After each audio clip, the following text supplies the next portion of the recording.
Last paper questions के ऊपर, और कल हम ओमेगा लिमिटेड का क्वेश्चन कर रहे थे आखिरी, जिसमें पार्शली आउटस्टैंडिंग आपको होम असाइनमेंट के तौर पे दिया गया था। कुछ क्लाउडी, सॉरी जी ये डेट गलत लिखी हुई है, हाँ जी क्लाउडी हम कर रहे थे, इसको कंप्लीट किया था। क्लाउडी हमने कल कंप्लीट किया था, मैंने मार्क नहीं किया इसलिए वो सबमिट हो गया।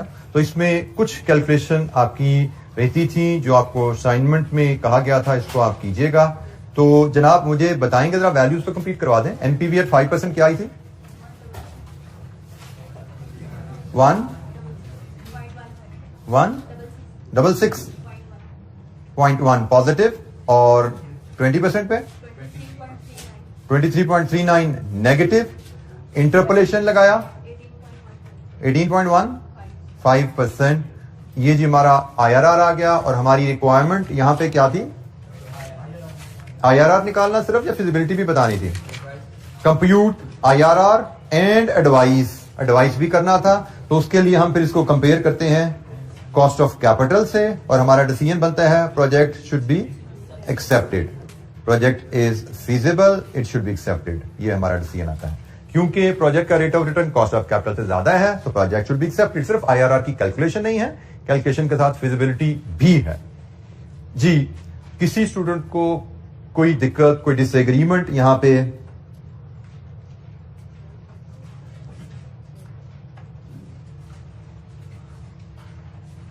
ये दो एनपीवी से आप अपने आंसर को मैच कर सकते हैं, और ये आईआरआर की कैलकुलेशन और ये डिसीजन, ये 1 2 3 4 पॉइंट्स हैं जो आपको मैच करने हैं अपनी कैलकुलेशन से। And if you are satisfied then we can move forward.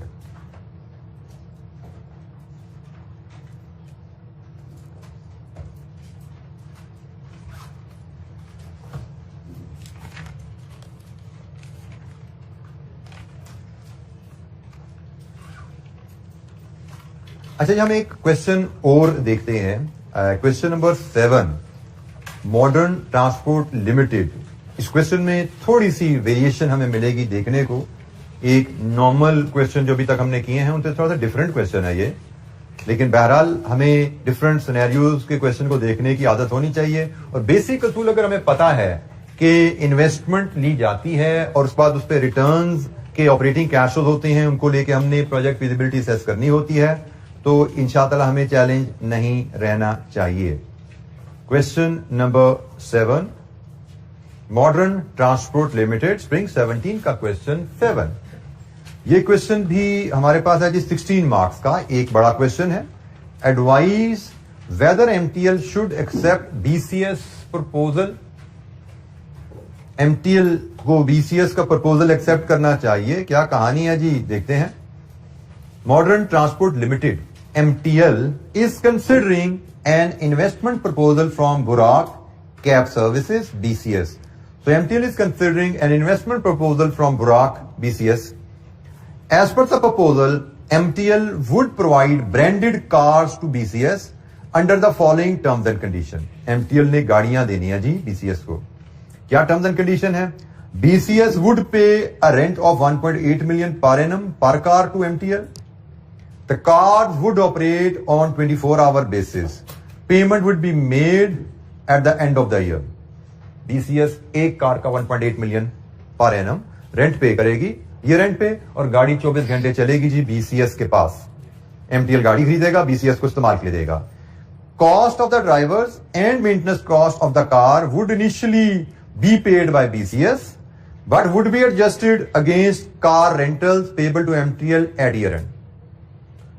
Car का किराया साल के एंड पे जाता है, तो BCS ही ड्राइवर की सैलरी भी पे करता रहेगा सारा साल, और मेंटेनेंस भी गाड़ियों की करवाता रहेगा। और साल के एंड पे जब इसने ये किराया देना है ना, इसमें ये दो चीजें काट के दिया करेगा। साल के एंड पे ये पेमेंट काटेगा और पेमेंट कर देगा, ये कॉस्ट डिडक्ट करके। MTL would provide a smartphone to each driver. हर ड्राइवर को एक स्मार्टफोन दिया जाएगा MTL की तरफ से। MTL has estimated the following cost for deployment of a car with BCS. MTL ने अपना जो अंदाजा लगाया चीजों का वो क्या है? परचेज प्राइस कार की 20 लाख है, useful life and residual value 4 साल एंड 0.75 मिलियन, मतलब 7,50,000।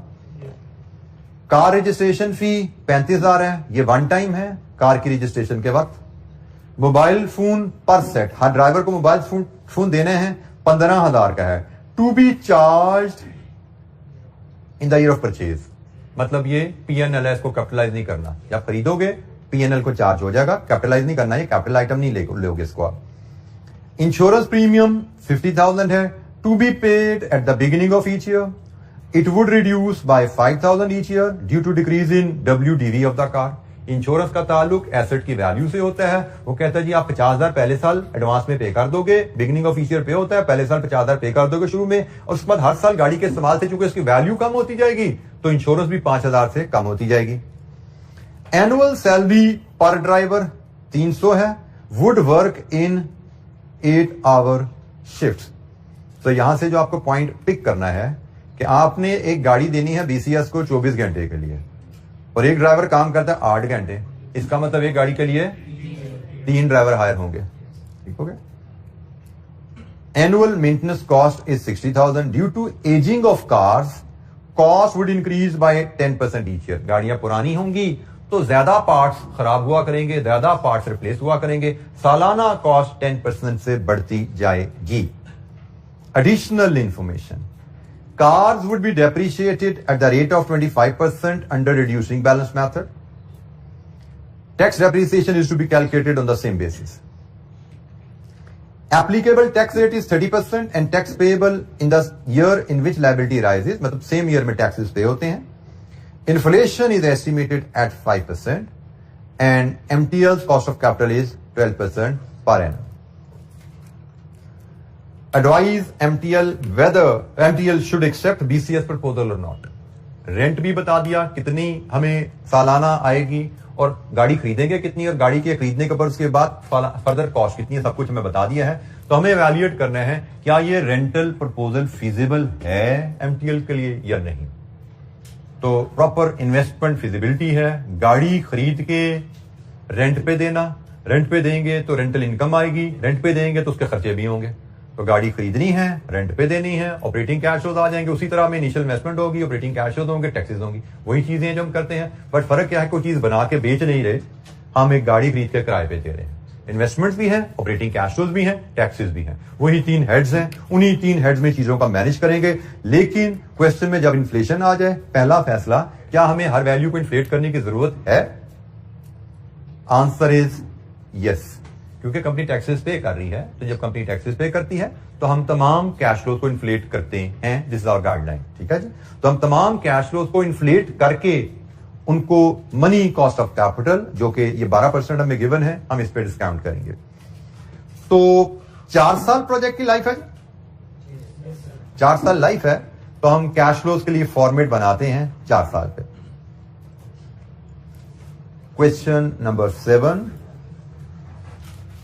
4 साल लाइफ है, 0 से इन्वेस्टमेंट शुरू हो रही होगी गालबन, तो 0, 1, 2, 3 and 4.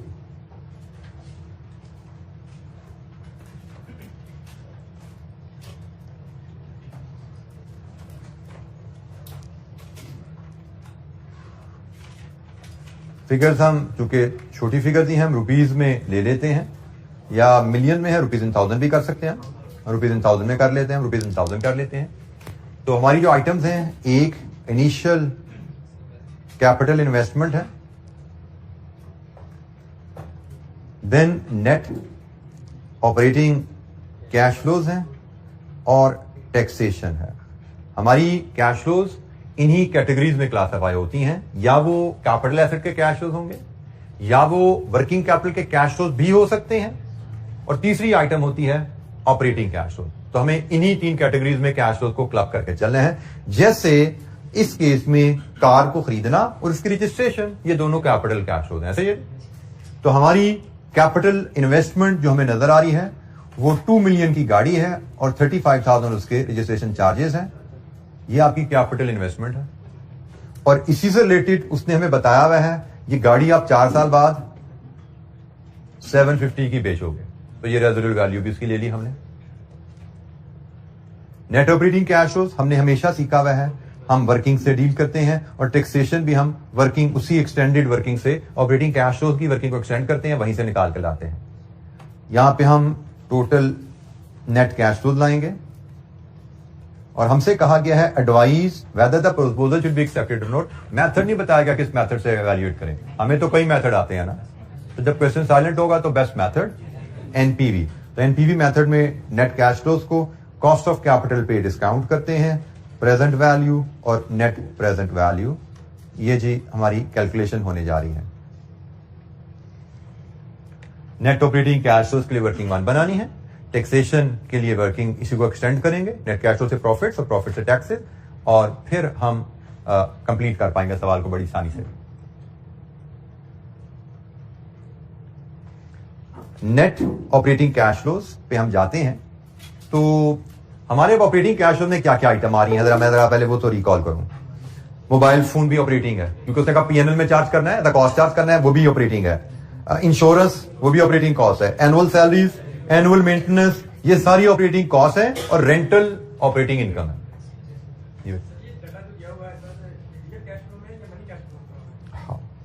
ये अच्छा सवाल बेटा आपने किया, आपके साथी ने कहा ये डाटा रियल कैश फ्लो में या मनी कैश फ्लो में, तो भाई क्वेश्चन जो कहेगा वैसा ही है ये डाटा।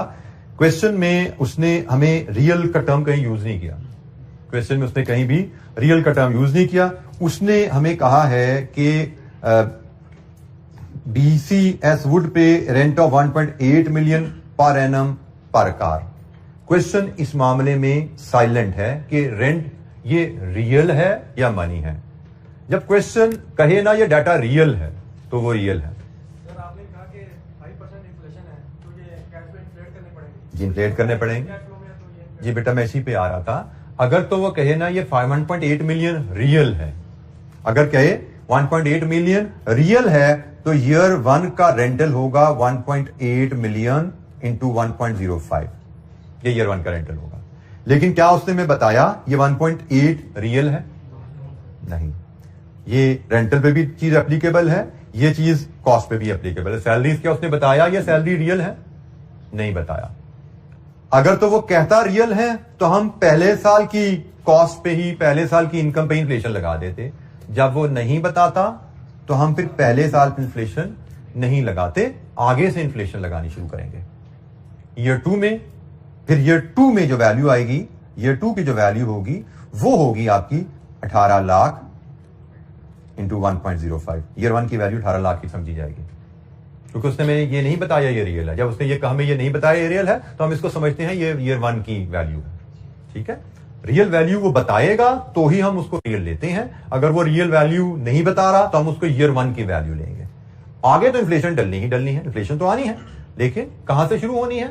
अगर रियल वैल्यू है तो 1 से ही शुरू हो जाती है, अगर रियल वैल्यू नहीं है तो इसका मतलब वो ईयर 1 की वैल्यू समझी जाएगी। इन्फ्लेशन फिर अगले साल से शुरू होगी जी। तो ये जनाब हमने ये भी इस चीज को क्लियर कर लिया। अब हम ऑपरेटिंग कैश फ्लोज की तरफ आते हैं, अब हम ऑपरेटिंग कैश फ्लोज की तरफ आते हैं और वर्किंग 1। यहां पे वैसे तो हमारा कारोबार चलना है 4 साल, 1 से लेके 4 तक जाते हैं 4 साल, लेकिन हम देख रहे हैं कुछ कॉस्ट हमारी एडवांस में पे होनी है। जैसे इंश्योरेंस तो नजर आ रहा है एडवांस में जा रही है, तो इसका मतलब बेशक कारोबार 4 साल चलना है, लेकिन कारोबार के खर्चों की पेमेंटें 0 से ही शुरू होने वाली हैं। ऐसा ही है, तो खर्चों की पेमेंटें हमारी 0 से ही शुरू होने वाली हैं। तो हम पहले लिस्ट आइटम्स की बनाएं। तो जैसे भी मैंने डिस्कशन करते हुए आपसे शेयर किया, एक तो रेंटल इनकम है, फिर एक मोबाइल फोन्स हैं, फिर इंश्योरेंस है, सैलरीज हैं, मेंटेनेंस है,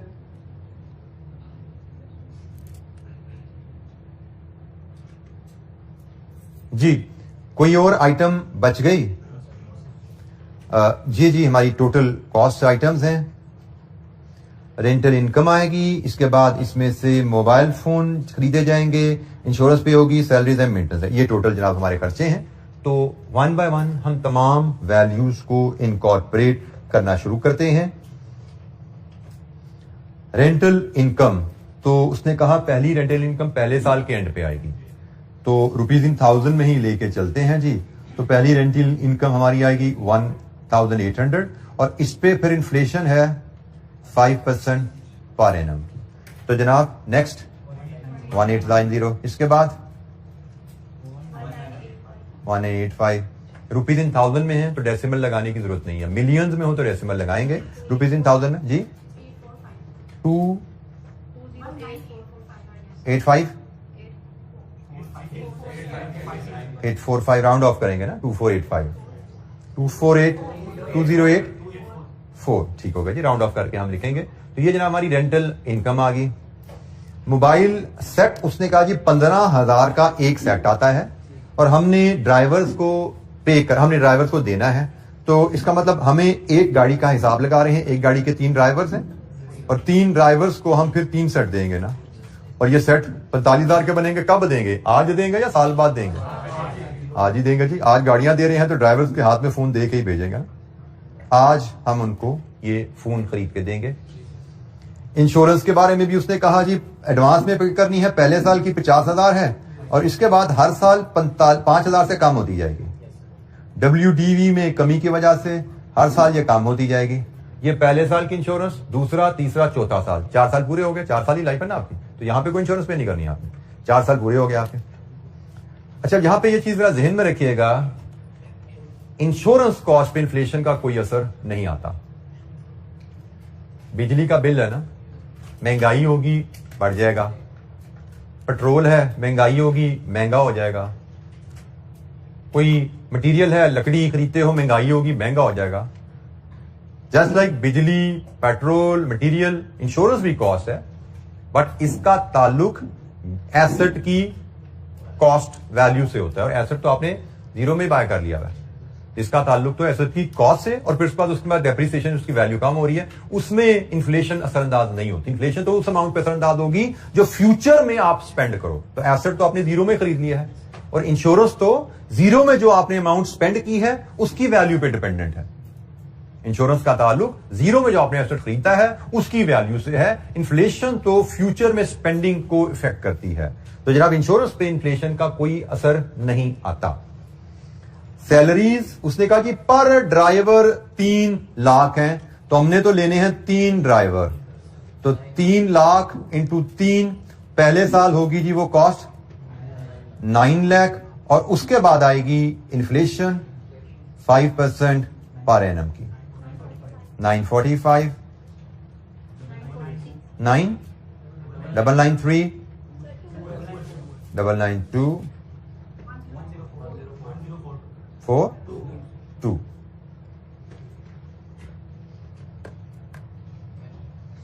जी एनी क्वेश्चन, कोई सवाल? अब आ जाइए मेंटेनेंस कॉस्ट पे। हमें कहा गया जी मेंटेनेंस कॉस्ट पहले साल होगी 60,000, इसके बाद इसमें 10% इजाफा आएगा एजिंग की वजह से।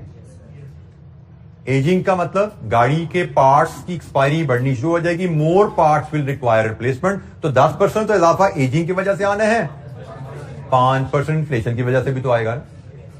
अगर एजिंग ना भी होती तो 60,000 से 5% ने तो कॉस्ट ने बढ़ना ही था ना, तो एजिंग की वजह से 10% मजीद बढ़ेगी। तो हमारी यहां पे फिर मेंटेनेंस कॉस्ट की मैं वर्किंग शुरू करूंगा। लास्ट ईयर की कॉस्ट में 10% एजिंग का इजाफा और 5% इन्फ्लेशन का इजाफा। तो जनाब नेक्स्ट ईयर की कॉस्ट 69, डेसिमल को राउंड ऑफ करेंगे, next year 80, no point, next year 90, 91 और 2 और 3, 92 राउंड ऑफ करेंगे भाई। लीजिए जी, ये हमारे operating cash flow with timing, कब हमारी जेब से पैसा कितना जा रहा है, कब हमारी जेब में पैसा कितना आ रहा है, हमने टाइमिंग के साथ इनफ्लो और आउटफ्लो को रिकॉर्ड कर लिया।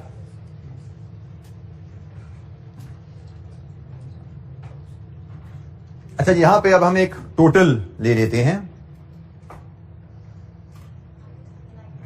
Net operating cash flows 95 negative, 7 95, 836, 878,950। लीजिए जी, ये हमारे पास नेट ऑपरेटिंग कैश फ्लोज की फिगर आ गई।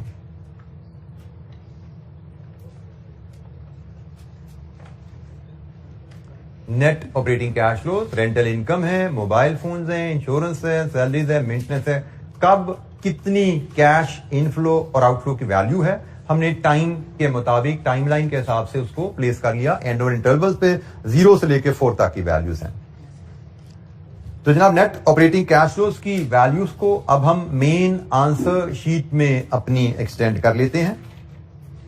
नेट ऑपरेटिंग कैश फ्लोज की वैल्यूज को मेन आंसर शीट में हम एक्सटेंड करेंगे। 0 में 95 का आउटफ्लो है, फिर 795, फिर 836, फिर 878, फिर 950। नेट ऑपरेटिंग कैश फ्लोज हमारे क्या हैं जी? एनी क्वेश्चन, कोई सवाल?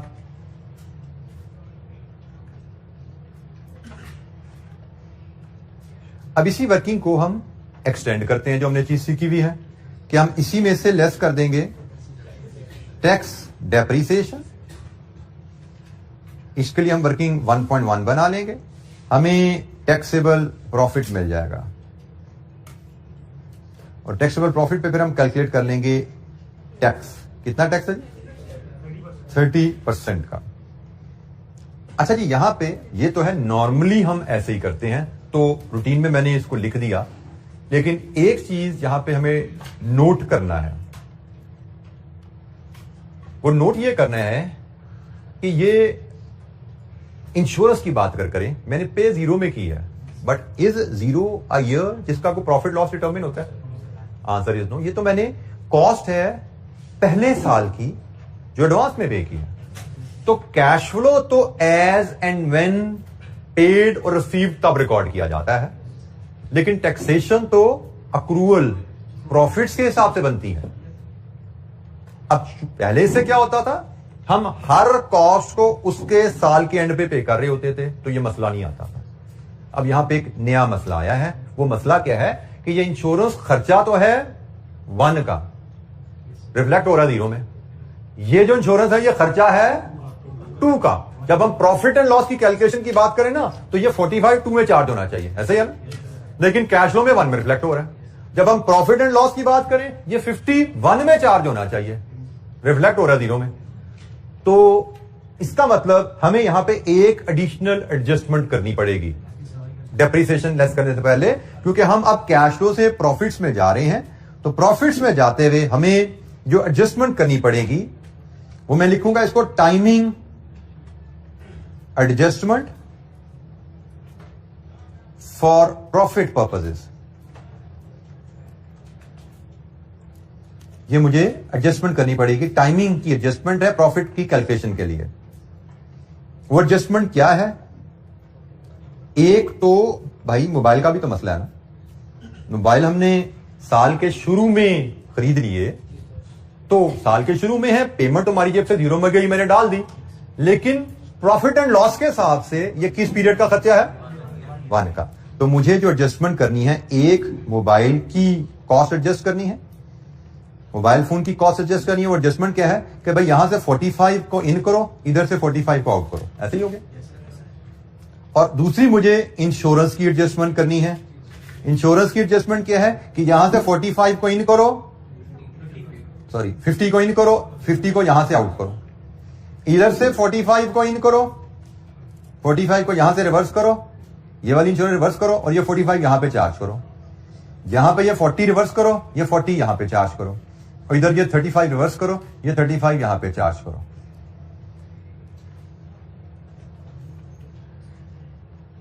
ये हमारी टाइमिंग की एडजस्टमेंट हमें करनी पड़ रही है यहां पे। इसमें ये इंश्योरेंस की एडजस्टमेंट है।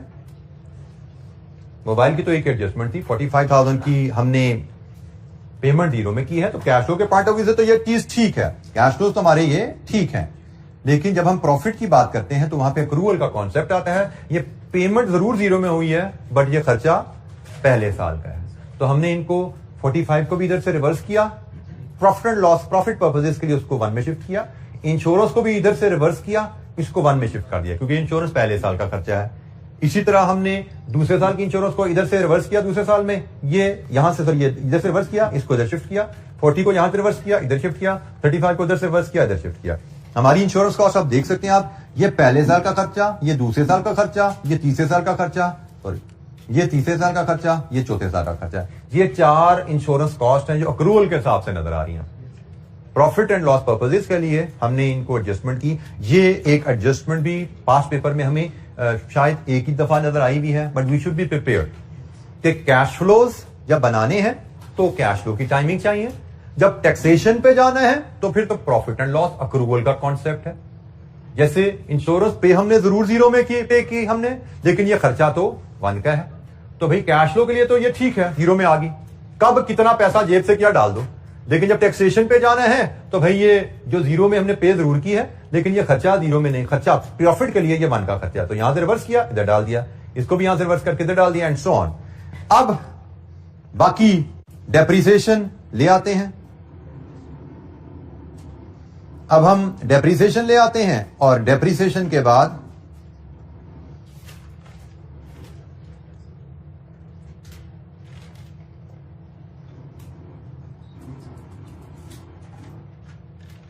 टैक्सेबल प्रॉफिट्स आ जाएंगे और फिर हम टैक्सेस कैलकुलेट कर लेंगे।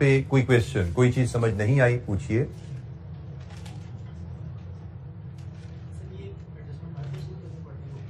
बेटा ये हम कोई चौथा 5वां सवाल कर रहे हैं, पहली दफा आइए सामने हमारे। जी बिल्कुल, वही चीज मैंने बताई। अगर आप कोई कॉस्ट एडवांस में पे करते हैं, अगर कोई कॉस्ट आप एडवांस में पे कर रहे हैं तो एडवांस का मतलब साल के शुरू में, तो पहले साल की कॉस्ट 0 में पे हो जाएगी। तो कैश फ्लो के लिहाज से तो वो ऐसे ही आनी है, ऑपरेटिंग कैश फ्लो तो यही है टाइमिंग के साथ है। लेकिन जब हम टैक्सेशन कैलकुलेट करनी है हमें, तो टैक्सेशन में तुम्हें प्रॉफिट कैलकुलेट करना है। तो कॉस्ट बेशक पे 0 में हुई है तो वो पहले साल की, तो 0 में से उसको रिवर्स करते हैं, इधर पे किया था इधर रिवर्स करो, उसको 1 में जिस साल की वहां चार्ज करो। जहां पे भी कॉस्ट आप एडवांस में कोई पे कर रहे होगे, टैक्स की कैलकुलेशन के लिए ये एडजस्टमेंट आपको करनी पड़ेगी। एडवांस कॉस्ट को आपको इस तरह एडजस्ट करना पड़ेगा। यहां पे हमारी 2 कॉस्ट है जो हमने एडवांस में पे की थी, एक मोबाइल की थी, एक इंश्योरेंस की थी। इन दोनों को हमें एडजस्ट करना पड़ा टैक्स पर्पसेस के लिए।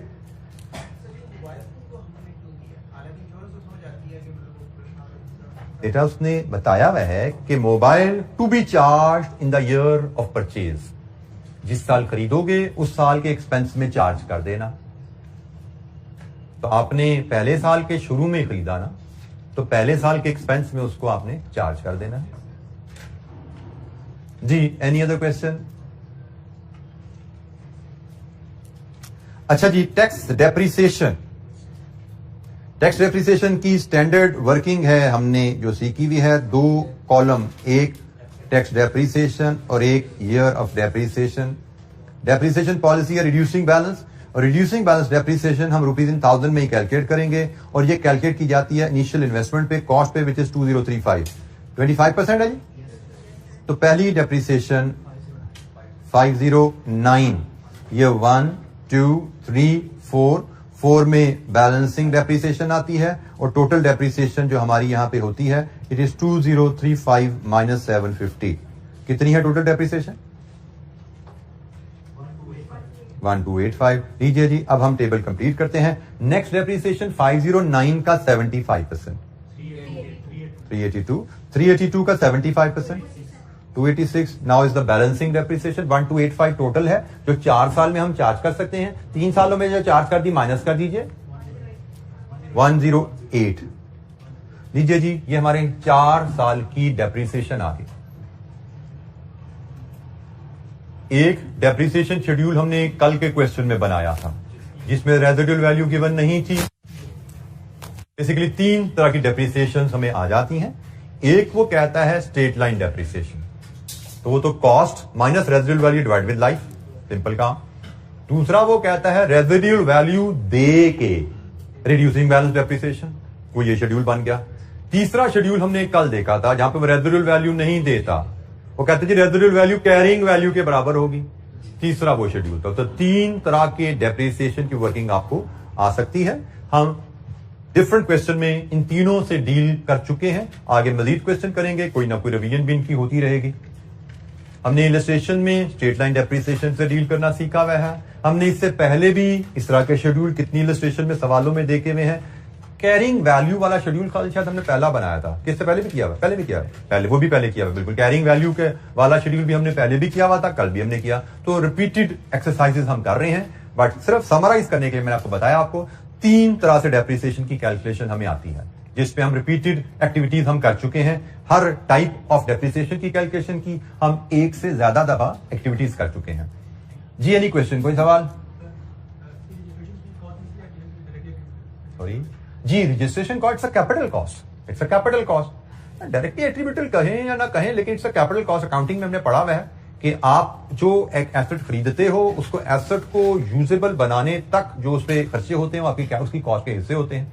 तो फॉर एग्जांपल आपने कोई एसेट खरीदा, उस पर आपने ड्यूटीज पे की, उस पर आपने ट्रांसपोर्टेशन इनवर्ट पे की, उसमें कोई प्लांट है आपने उस पर इंस्टॉलेशन चार्जेस पे किए, इंजीनियर्स को फीसें दी, वो सारी उसकी कैपिटल कॉस्ट में ऐड होते हैं। इसमें भी वही बात है, ये लीगल लाइसेंस की रिक्वायरमेंट है, कार रजिस्ट्रेशन है, ये भी वन ऑफ कार खरीदने की लिए जरूरी है, इसकी रजिस्ट्रेशन करवाई जाए या 35,000 पे किया जाए, तो ये भी कैपिटल कॉस्ट का हिस्सा है। तो कैपिटल कॉस्ट की डेफिनेशन तो वही है जो हमने फाइनेंशियल अकाउंटिंग में भी सीखी हुई है, उसी के तहत हमने यहाँ पे यूज किया, इसको कैपिटल में क्लासिफाई किया। रेवेन्यू होती तो हम पीएनएल में ले जाते इसको, जैसे मोबाइल उसने कहा रेवेन्यू है, उसको उधर ले जाओ, हम उधर ले गए। यहां पे इसके बारे में साइलेंट था तो हमारा नॉलेज बताता है ये कैपिटल कॉस्ट ही होती है। अच्छा जी, डेप्रिसिएशन, पहले साल की डेप्रिसिएशन 509, 382, 286 एंड 108। डेप्रिसिएशन को यहां प्लेस किया। अब यहां से सम करना शुरू करें तो 0 में तो ये कॉलम 0 ही हो गया, हम चाहते ये थे। प्रॉफिट तो पहले साल से शुरू होगा, कितना है? 236। दूसरे साल 449, 537, 587, 807, 30% टैक्स 71, 135, 176, 242। लीजिए जी, ये टैक्सेशन हर साल के प्रॉफिट पे हमने कैलकुलेट कर लिए और हमें कहा गया है कंपनी जिस साल का टैक्स होता है उसी साल पे हो जाता है। Tax is payable in the year in which the liability arise. इसका मतलब पहले साल का जो टैक्स है वो पहले साल में ही पे होगा। तो यहां पे जनाब पहला टैक्स जाएगा 71, 135, 176 एंड 242। नेट कैश फ्लो 0 से बनाना शुरू करेंगे हम। नेगेटिव 2130, 724, 701, 702, 145, 8। लीजिए जी, 12% के फैक्टर लाइए, डिस्काउंट फैक्टर लगाइए, पीवी और एनपीवी, देन एडवाइस दीजिए। एनपीवी की फिगर मुझसे आप शेयर कीजिए।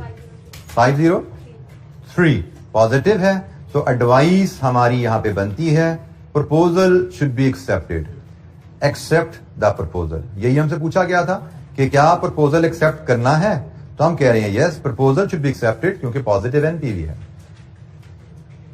जी जनाब, एनी क्वेश्चन, कोई सवाल, कोई चीज समझ नहीं आई, पूछिए। प्रेजेंटेशन मैंने आपको पहले भी कहा हुआ है कि एग्जामिनर सेम टॉपिक पे क्वेश्चन होता है, उसकी डिफरेंट प्रेजेंटेशन फॉलो कर रहा होता है। मेरी कोशिश होती है मैं उसी पैटर्न पे चलूं। कैपिटल इन्वेस्टमेंट है, वर्किंग कैपिटल आ जाता है, वो भी ले लेते हैं, ऑपरेटिंग कैश फ्लो टैक्सेशन, और इसी तरह ऑपरेटिंग कैश फ्लो की वर्किंग, टैक्सेशन की वर्किंग, सेम पैटर्न पे हम चलते रहे हैं। हाँ, इस क्वेश्चन में एक एडिशनल वर्किंग आ गई थी, दैट वाज टाइमिंग एडजस्टमेंट, तो उसको भी हमने वहीं पे एडजस्ट कर लिया। एग्जामिनर हमें सेम टॉपिक का क्वेश्चन डिफरेंट पैटर्न पे करता नजर आता है, हमें उनको सीखने की जरूरत नहीं है। उसने किस तरह चीजों को प्रेजेंट किया हमें वो जानना नहीं है। हमारी एनपीवी टैली हो रही है, यहां पे उसने पहली बात उसने फुल रुपीज में वर्किंग की है, कोई बात नहीं, हमने 1000 में की, एक्सेप्टेबल है। यहां पे ये ख्याल रखना है, गाइडलाइन हमारी यही है, मिलियंस में इन्वेस्टमेंट हो तो 1000 में राउंड ऑफ कर लो। लेकिन अगर एग्जामिनर कह दे कि फुल रुपी में फिगर करो तो फुल रुपी में फॉलो करना है, फिर गाइडलाइन नहीं लगानी, एग्जामिनर की इंस्ट्रक्शन को फॉलो करेंगे हम अपनी गाइडलाइंस तब इस्तेमाल करते हैं जब क्वेश्चन में हमें रूम मिलता है।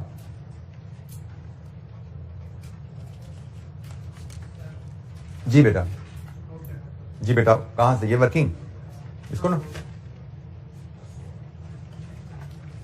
जी कोई सवाल? सर आपने कहा कि इंश्योरेंस का ताल्लुक एसेट की डब्ल्यूडीवी या कॉस्ट से होता है।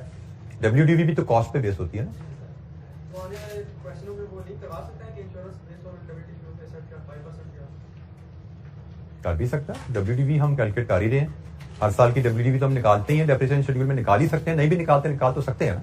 वो आपको कह सकता है कि डब्ल्यूडीवी पे आपकी इंश्योरेंस बेस करेगी, 5% ऑफ डब्ल्यूडीवी है तो इंश्योरेंस कॉस्ट आप वहां से कैलकुलेट कर लें। ऐसा कभी उसने टेस्ट किया नहीं, ये तो कॉम्प्लेक्सिटी है, जितनी वो बढ़ाना चाहे बढ़ा दे।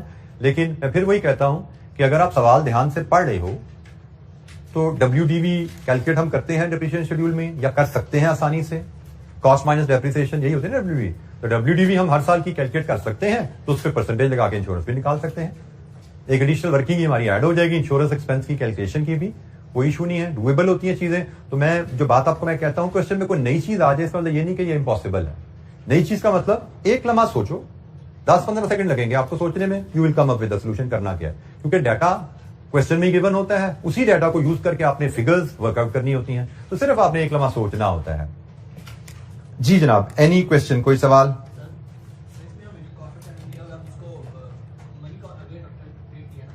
जी हमने क्वेश्चन में इस चैप्टर में कहीं शुरू में पढ़ा था कि अगर कॉस्ट ऑफ कैपिटल के बारे में वो बताएगा ये रियल है तो ही रियल समझेंगे, अदरवाइज हम उसको money cost of capital treat करते हैं। जो नोट्स में कहीं हमारे लिखा भी हुआ है, क्लास में हमने वॉइस भी किया था इसको। अगर वो बताए कि कॉस्ट ऑफ कैपिटल रियल है तो उसको रियल लेना, अदरवाइज मनी ही लेके चलोगे आप। जी जनाब, एनी अदर क्वेश्चन, कोई और सवाल?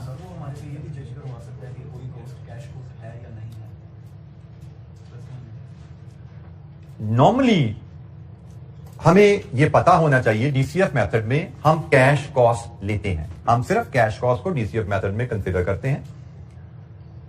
नॉर्मली हमें नॉन कैश में सिर्फ एक ही कॉस्ट दी जाती है, वो डेप्रिसिएशन होती है। जैसे कल हमने सवाल में देखा था, उसने कहा जी कॉस्ट हमारी इतनी है, तो कॉस्ट है तो भाई कॉस्ट में तो डेप्रिसिएशन भी शामिल होती है, क्योंकि डेप्रिसिएशन की वर्किंग गिवन थी। नॉर्मली हमें क्वेश्चन में सिर्फ डेप्रिसिएशन ही नॉन कैश कॉस्ट है जिससे डील करने को कहा जाता है। बट अगेन वो अगर अलहदा से हाईलाइट कर देगा भाई ये कोर कॉस्ट भी है जो नॉन कैश है, बता दे तो ठीक है, लेकिन कभी इवन बीएफडी में भी इसके अलावा नहीं आई। डेप्रिसिएशन के अलावा कोई नॉन कैश कॉस्ट हमें एग्जाम में टेस्ट नहीं की गई। लेकिन अगेन मैं फिर नहीं कहता कि कभी देगा भी नहीं, उसका दिल करे एग्जामिनर का, हो सकता है दे भी दे, बट जो भी देगा बताएगा ये नॉन कैश है। तो हमें पता है जिसका डेप्रिसिएशन नॉन कैश है, हमने उसको अपनी कैश फ्लो में नहीं डाला, कोई और नॉन कैश होगी उसको भी निकाल देंगे, क्योंकि हम कैश फ्लो, कैश इनफ्लो और कैश आउटफ्लो को लेकर चल रहे हैं।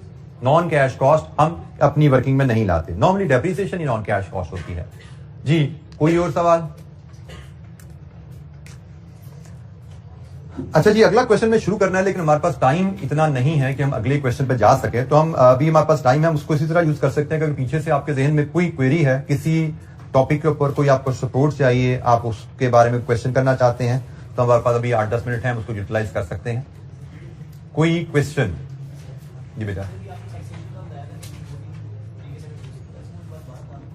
मैंने टैक्सेशन नहीं, मैंने डेप्रिसिएशन की वर्किंग का कहा था। ठीक है, मैंने कहा था एक डेप्रिसिएशन का अंदाज ये है जिसमें उसने आपको रेजिडुअल वैल्यू दी होती है, उसने आपको रेजिडुअल वैल्यू दी होती है, तो रेजिडुअल वैल्यू दी हुई है तो शेड्यूल हम इस तरह बनाते हैं।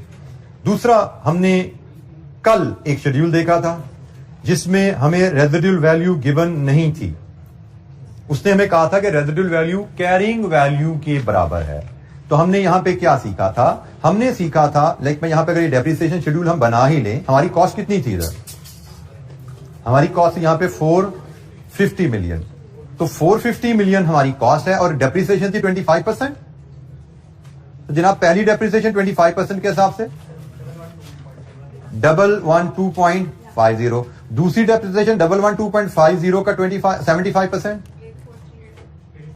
84.38, तीसरी डेप्रिसिएशन 84.38 का 75%, 63.28। जब आपको रेजिडुअल वैल्यू नहीं गिवन, तो आप total depreciation, depreciable amount calculate नहीं कर सकते। आप आखिरी साल भी रिड्यूसिंग डेप्रिसिएशन ही कैलकुलेट करते हो। कितनी बनी? 47.46। ये जी जब रेजिडुअल वैल्यू आपको गिवन नहीं है, आपको रेजिडुअल वैल्यू कैरिंग वैल्यू के बराबर बताई जाती है। जैसे इस केस में कहा गया था, हमें कहा गया था कि हमारी कैरिंग वैल्यू या रेजिडुअल वैल्यू के बराबर हमारी है, कैरिंग वैल्यू WDV के बराबर हमारी रेजिडुअल वैल्यू है। तो हमने फिर रेजिडुअल वैल्यू तक जाना है, उसके लिए हमने ये डेप्रिसिएशन कैलकुलेट की। कितनी डेप्रिसिएशन बन गई थी? 307.64। कॉस्ट हमारी 450 थी। यहां से हमें पता लगा हमारी WDV 142.36। यहां से हमने ये जो WDV है यही हमारी रेजिडुअल वैल्यू बनी, हमने इसको यहां पे फीड किया था 142.36। और डेप्रिसिएशन हमने जो कैलकुलेट की वो डेप्रिसिएशन हमारे पास यहां पे फीड होनी है।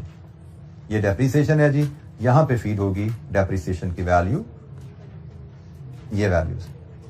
ये दूसरा शेड्यूल है, ठीक है जी, कि अगर हमें रेजिडुअल वैल्यू गिवन ना हो तो फिर हम आखिरी साल भी रिड्यूसिंग डेप्रिसिएशन निकालते हैं, आखिरी साल भी रिड्यूसिंग डेप्रिसिएशन निकालते हैं और फिर WDV निकालते हैं जो कि हमारी रेजिडुअल वैल्यू इस केस में दी गई थी।